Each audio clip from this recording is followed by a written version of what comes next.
Και έχει μία εισοχή προς τον προφήτη Ηλία και θα βάλουμε ένα τέτοιο. Ένα τέτοιο. Και από κάτω από το αυτό, και από κάτω, είναι πολύ ωραίο εκεί το ρέμα. Θα κάνουμε μία δέση εγωιστά.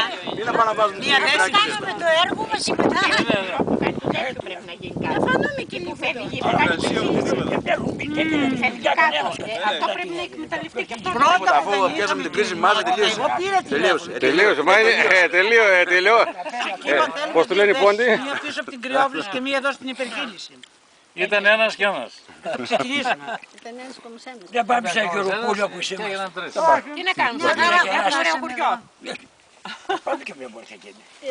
Ο πατέρας του είπε Γέννη θα πάμε στο Βουσελάκι να πιούμε και άδε χρόνια από τους τριτές.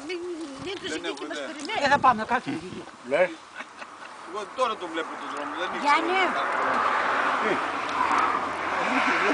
Πάρε κομμάτι.